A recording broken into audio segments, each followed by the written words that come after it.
दोस्तों, देश के प्रधानमंत्री नरेंद्र मोदी के जिगरी यार और अमेरिका के राष्ट्रपति डोनाल्ड ट्रंप लगातार भारत विरोधी काम कर रहे हैं। वो पाकिस्तान के साथ में ऑयल डील कर रहे हैं, भारत की इकोनॉमी को डेड इकोनॉमी बता रहे हैं, कह रहे हैं कि रशिया और भारत की इकोनॉमी को डूब जाना चाहिए।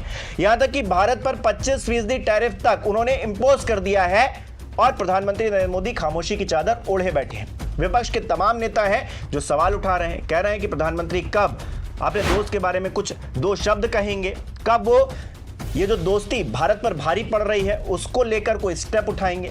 लेकिन विपक्ष के एक और नेता है जो खामोश है और जब वो बोल रही हैं तो ऐसी बात कह रही हैं जिससे लग रहा है कि वो विपक्ष की नहीं बल्कि सत्ता पक्ष की तरफ जाकर खड़ी हो गई हैं। नाम है मायावती।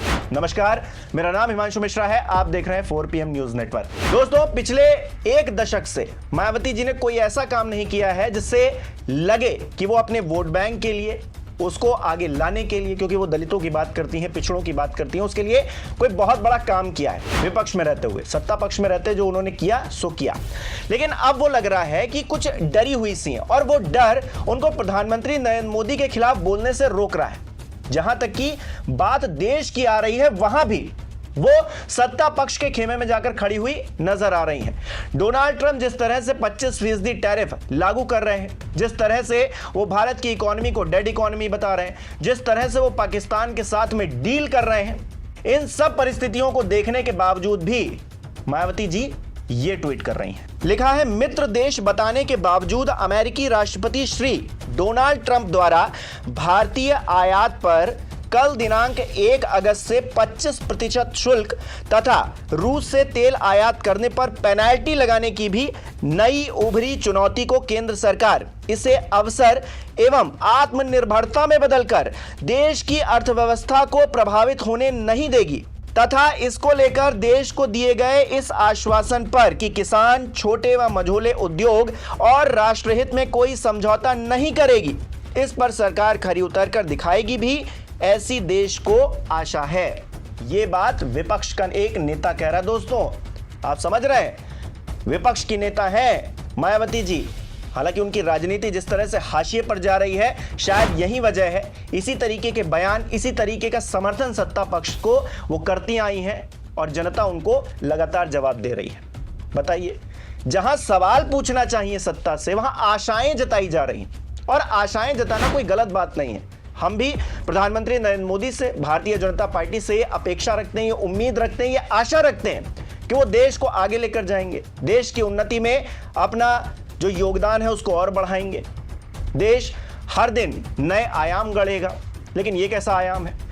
प्रधानमंत्री नरेंद्र मोदी जिसे अपना सबसे अच्छा दोस्त बताते हैं, वो देश पर 25% टैरिफ लगा रहा है। वो ये कह रहा है कि डेड इकोनॉमी है भारत की। राहुल गांधी भी उसका समर्थन कर रहे हैं। जरा देखिए क्या कह रहे हैं Rahul Gandhi. Trump is saying Indian economy is a dead economy. Yes, he's right. I mean, everybody knows this, except the Prime Minister and the Finance Minister. Everybody knows that the Indian economy is a dead economy. I'm glad that President Trump has stated a fact.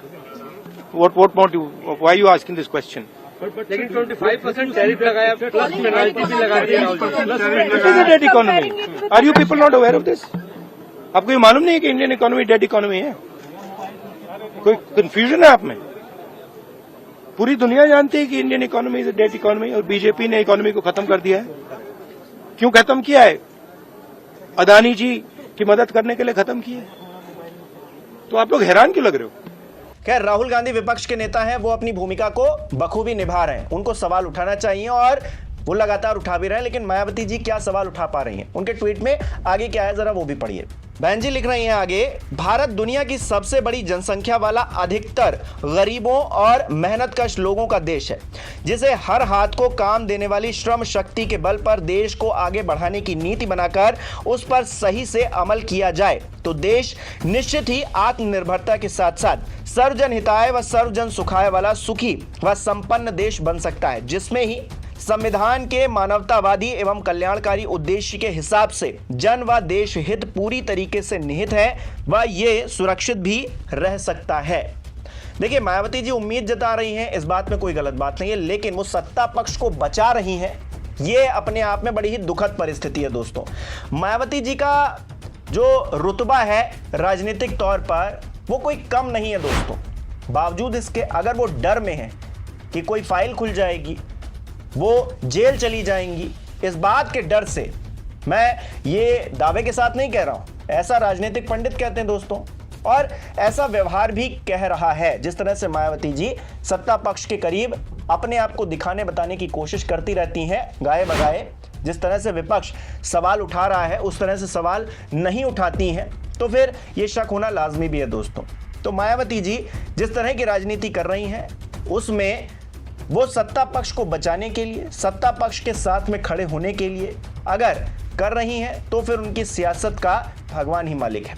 आने वाले समय में उनकी जो सियासत है वो हाशिए से निकलकर जमीन पर धड़ाम से गिर जाएगी, और जनता क्योंकि सब कुछ देख रही है, आप हम सब कुछ देख रहे हैं और आप हम वोटर भी हैं, तो फिर हम इस बात को तो देखेंगे ना कि कम से कम मायावती जी ने जिस वक्त सवाल पूछना चाहिए था, देश पर संकट का काल था, उस वक्त क्या सरकार को जिम्मेदार ठहराने की उन्होंने कवायद की? क्या उन्होंने अपनी ये जिम्मेदारी समझी विपक्ष में रहने के नाते कि सत्ता पक्ष से सवाल पूछे जाएं और जवाबदेही तय की जाए, सरकार को जो वो शायद नहीं करना चाहती है उसको करने पर मजबूर किया जाए, उसको देश को सुरक्षित करने के लिए जो कुछ भी करना चाहिए अगर वो नहीं कर पा रही है तो फिर उसको करने के लिए किस तरह से मनाया जा सकता है, किस तरह से उसको मजबूर किया जा सकता है, ये काम तो विपक्ष का ही होता है ना दोस्तों। और विपक्ष के तमाम नेता कर भी रहे हैं। आप राहुल गांधी को ले लीजिए, आप अखिलेश यादव को ले लीजिए, विपक्ष के तमाम जो बड़े नेता हैं वो कर रहे हैं। आप एक बड़ा सवाल समझिए, जो मेन सवाल है। ट्रंप ने 30-32 बार बोला है कि मैंने सीज फायर किया है, राइट। ट्रंप ने यह भी बोला है कि 5 जहाज हिंदुस्तान के गिरे हैं। ट्रंप अब बोल रहा है कि मैं 25% टैरिफ लगाऊंगा। आपने अपने आप से ये सवाल पूछा कि नरेंद्र मोदी जी जवाब क्यों नहीं दे पा रहे? पूछा है क्यों? एक्चुअल रीजन क्या है? क्या लगता है आपको? कंट्रोल किसके हाथ में है? बात समझिए। ये 11 साल से कौन सी स्टडी चल रही थी?